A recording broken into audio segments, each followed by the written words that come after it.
Hello guys, कैसे हैं आप सब। रिसेंटली मैंने जुजुत्सु काइसन नाम की एक एनिमे सीरीज देखी है जो 2020 में रिलीज हुई थी। जुजुत्सु काइसन की मांगा को आकुतामी ने लिखा है और मापा नाम के फेमस एनिमेशन स्टूडियो ने इस एनिमे को बनाया है। IMDb पर इसे मिले हैं 8.7 स्टार्स आउट ऑफ 10। आज की इस वीडियो में जुजुत्सु काइसन सीजन 1 के पहले एपिसोड को ब्रीफली एक्सप्लेन करने वाला हूँ। So without any further ado, let's get started.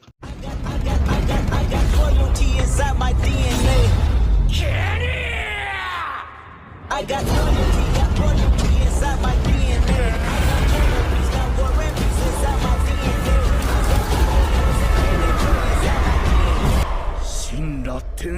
Episode की स्टार्टिंग में हम हमारे मेन कैरेक्टर यूजी इतादोरी को एक चेयर पर बांधा हुआ देखते हैं। इतादोरी को जब होश आता है तो वो देखता है कि उसके सामने एक आदमी बैठा हुआ है। इतादोरी उस आदमी से पूछता है कि तुम कौन हो और मैं कहाँ पर। वो आदमी बताता है कि मेरा नाम गोजो सातोरू है और मैं जुजुत्सु टेक में फर्स्ट ईयर का टीचर हूँ। इतादोरी जब जुजुत्सु टेक नाम सुनता है तो उसे कुछ याद आता है और वो गोजो सातोरू से पूछता है कि फुशिगुरो कहाँ पर है। इस पर गोजो सातोरू कहते हैं कि इस वक्त उसे दूसरों की नहीं बल्कि अपनी चिंता करनी चाहिए, क्योंकि जुजुत्सु टेक के हायर अप्स उसे इमीडिएटली मार देना चाहते हैं। स्टोरी यहाँ पास्ट में शिफ्ट होती है जहाँ हम इतादोरी को हॉस्पिटल कॉल करते देखते हैं। दरअसल इतादोरी के ग्रैंडफादर हॉस्पिटल में एडमिट थे और वो उन्हीं से बात करना चाहता था। इतादोरी के ग्रैंडफादर को जब पता चलता है कि इतादोरी का कॉल आया है तो उस पर काफ़ी गुस्सा हो जाते हैं और उसे कहते हैं कि उसे उनकी चिंता नहीं करनी चाहिए बल्कि अपने स्कूल क्लब पर ज़्यादा ध्यान देना चाहिए। अगले सीन में हम मेगुमी फुशिगुरो नाम के एक जुजुत्सु सॉर्सरर को देखते हैं। अब ये वही मेगुमी फुशिगुरो है जिसके बारे में इतादोरी एपिसोड के स्टार्टिंग में पूछ रहा था। मेगुमी एक कर्स्ड ऑब्जेक्ट को ढूंढते हुए एक स्कूल के पास आता है पर उसे वो कर्स्ड ऑब्जेक्ट वहाँ नहीं मिलता जहाँ उसे रखा गया था। मेगुमी गोजो सेंसे को कॉल करके बताता है कि वो कर्स्ड ऑब्जेक्ट मिसिंग है, जिस पर गोजो सेंसे कहते हैं कि वो एक स्पेशल ग्रेड कर्स्ड ऑब्जेक्ट है और जब तक तुम उसे ढूंढ नहीं लेते वापस मत आना। अगले दिन हम इतादोरी को अपने क्लब रूम में देखते हैं जहाँ हमें पता चलता है कि इतादोरी ऑकल्ट क्लब का मेंबर है। इतादोरी अपने क्लब मेंबर्स के साथ वहाँ टाइम पास कर रहा था कि तभी वहाँ स्टूडेंट काउंसिल प्रेसिडेंट आते हैं और उन्हें उस क्लब को बंद करने के लिए कहते हैं, क्योंकि किसी भी क्लब को चलाने के लिए कम से कम 3 मेंबर्स का होना जरूरी है। पर यूजी इतादोरी का नाम तो ऑकल्ट क्लब में रजिस्टर था ही नहीं। इतादोरी कहता है कि पर मैंने तो अपना नाम ऑकल्ट क्लब के वास्ते ही रजिस्टर किया था। तभी वहाँ कोच तकागी आ जाते हैं जो कहते हैं कि उन्होंने इतादोरी का नाम ऑकल्ट क्लब से निकाल कर स्पोर्ट्स क्लब में रखा है क्योंकि उन्हें स्पोर्ट्स क्लब में इतादोरी की ज्यादा जरूरत है। इतादोरी स्पोर्ट्स क्लब ज्वाइन करने से साफ मना कर देता है, जिस पर कोच तकागी इतादोरी को चैलेंज करते हैं और कहते हैं कि अगर वो उन्हें किसी भी स्पोर्ट्स में हरा देगा तो वो अपनी मनपसंद क्लब में रह सकता है। इतादोरी कोच तकागी का चैलेंज एक्सेप्ट कर लेता है। दूसरी तरफ हम मेगुमी फुशिगुरो को देखते हैं जो उस कर्स्ड ऑब्जेक्ट को अभी तक ढूंढ रहा है। इतादोरी और कोच तकागी के बीच में कंपटीशन होता है जिसमें इतादोरी कोच तकागी को बहुत बुरी तरीके से हरा देता है। यहाँ हमें पता चलता है कि इतादोरी दूसरों के मुकाबले में काफ़ी स्ट्रांग है, इसीलिए शायद कोच तकागी इतादोरी को अपने क्लब में लेना चाहते थे। वहाँ फुशिगुरो भी था जो ये सब देख रहा था। वो इतादोरी के स्ट्रेंथ से काफ़ी ज़्यादा इंप्रेस हो जाता है। इतादोरी को अपने ग्रैंडफादर से मिलने जाना था इसलिए वो वहाँ से निकल जाता है, पर रास्ते में वो फुशिगुरो के पास से गुजरता है और फुशिगुरो इतादोरी के पास से उस कर्स्ड ऑब्जेक्ट को सेंस कर लेता है। जब तक फुशिगुरो कुछ कर पाता इतादोरी वहाँ से कब का जा चुका था। इतादोरी यहाँ हॉस्पिटल पहुंच चुका था और वो अपने ग्रैंडफादर से मिलने उनके रूम में जाता है। हमें यहाँ पता चलता है कि इतादोरी के पेरेंट्स नहीं है और बचपन से इतादोरी का ख्याल उसके ग्रैंडफादर ने रखा है। इतादोरी के ग्रैंडफादर उसे हमेशा की तरह लेक्चर दे रहे थे पर इतादोरी उन्हें इग्नोर करता है, जिसकी वजह से वो काफ़ी नाराज़ हो जाते हैं।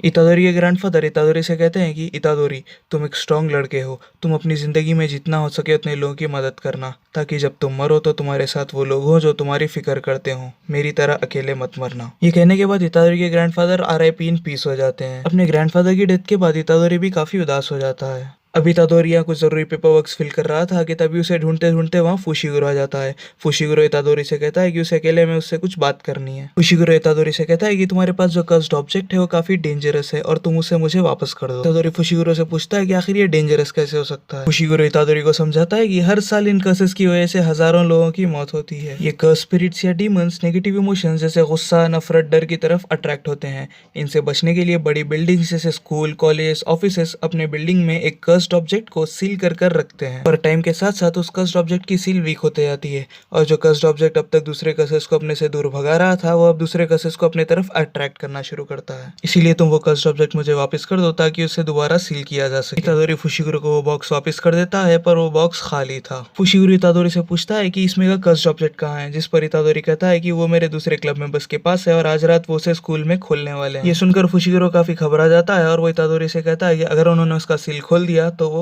मारे जाएंगे। सीनियर स्कूल में शिफ्ट होता है जहाँ हम इतादोरी के क्लब मेंबर्स को उस कर्स्ड ऑब्जेक्ट की सील को खोलते देखते हैं। उनसे वो सील खुल जाती है और उसके अंदर से एक powerful cursed spirit Ryomen Sukuna की फिंगर निकलती है। उस फिंगर की वजह से काफी सारी कर्स्ड स्पिरिट्स वहां पर आ जाती है और वो उन पर अटैक कर देती हैं। दूसरी तरफ फुशिगुरो और इतादोरी भी अब स्कूल के पास पहुंच चुके थे और वो देखते हैं कि स्कूल की बिल्डिंग से काफी सारी नेगेटिव एनर्जी निकल रही है। फुशिगुरो इतादोरी को वहीं बाहर ठहरने के लिए कहता है और वो खुद स्कूल के अंदर चला जाता है। फुशिगुरो अपने डीमन डॉग्स को समन करता है और वो रास्ते में आने वाले हर कर्स को मारते हुए आगे बढ़ता जाता है। इतादोरी सोच रहा होता है कि उस अंदर उसके दोस्त मरने वाले हैं और वो कुछ करे बगैर बाहर खड़ा हुआ है। फिर उसे अपने ग्रैंडफादर की बात भी याद आती है। अंदर फुशिगुरो देखता है कि एक बड़ी कर्स स्पिरिट इतादोरी के क्लब मेंबर्स को खाने ही वाली थी। इससे पहले फुशिगुरो कुछ कर पाता, इतादोरी वहां आ जाता है और उन दोनों को बचा लेता है। यहाँ फुशिगुरो इतादोरी की तारीफ करता है और उसे कहता है कि गनीमत है उस कर्स स्पिरिट ने इस फिंगर को नहीं खाया। इतादोरी कहता है कि ये फिंगर कौन खाना पसंद करेगा, जिस पर फुशिगुरो कहता है कि कर्स स्पिरिट इन्हें खाते हैं ताकि उनकी कर्स एनर्जी बढ़ जाए। इनके बीच में बात चली रही थी कि एक बड़ी कर्स स्पिरिट उन पर फिर से हमला कर देती है। फुशिगुरो इतादोरी को कहता है कि वो उस कर्स्ड ऑब्जेक्ट और अपने दोस्तों को लेकर वहां से भाग जाए और वो खुद ही उस कर्स स्पिरिट से लड़ने की कोशिश करता है। फुशिगुरो की हालत काफी खराब हो चुकी थी और वो अपने डीमन डॉग्स को भी समन नहीं कर पा रहा था। यहाँ वो कर्स स्पिरिट फुशिगुरो को बस मारने वाली ही थी कि तभी इतादोरी वहां कर फुशिगुरो को बचा लेता है। फुशिगुरो इतादोरी से कहता है कि वो कर्स स्पिरिट को नहीं हरा सकता क्योंकि एक कर्स को मारने के लिए कर्स एनर्जी की जरूरत पड़ती है। कर्स स्पिरिट इतादोरी को बस खाने ही वाली थी कि इतादोरी उस कर्स्ड फिंगर को खा लेता है, ये सोचते हुए कि उसके पास भी कर्स एनर्जी आ जाएगी। सुकुना की फिंगर एक बहुत ज्यादा पावरफुल कर्स्ड ऑब्जेक्ट है। अगर कोई कर्स स्पिरिट इसे खाती है तो वो काफी ज्यादा पावरफुल हो जाती है, मगर अगर कोई इंसान इसे खाता है तो तुरंत मर जाता है। और इतादोरी एक स्पेशल केस था। यहाँ फिंगर खाने के बाद इतादोरी मरता नहीं बल्कि र्यूमन सुकुना,